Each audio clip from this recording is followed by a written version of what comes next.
السلام علیکم۔ بسم اللہ الرحمن الرحیم۔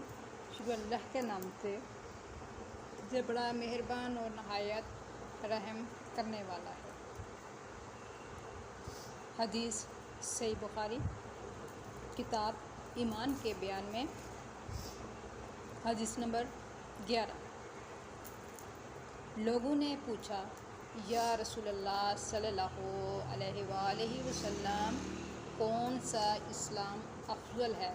تو نبی کریم صلی اللہ علیہ وآلہ وسلم نے فرمایا، وہ جس کے ماننے والے مسلمانوں کی زبان اور ہاتھ سے سارے مسلمان سلامتی میں رہیں۔ حدیث نمبر 12۔ ایک دن ایک آدمی نے نبی کریم صلی اللہ علیہ وآلہ وسلم سے پوچھا کہ کون سا اسلام بہتر ہے؟ فرمایا کہ تم کھانا کھلاؤ اور جس کو پہچانو اس کو بھی اور جس کو نہ پہچانو اس کو بھی الغرض سب کو سلام کرو۔ حدیث نمبر 13۔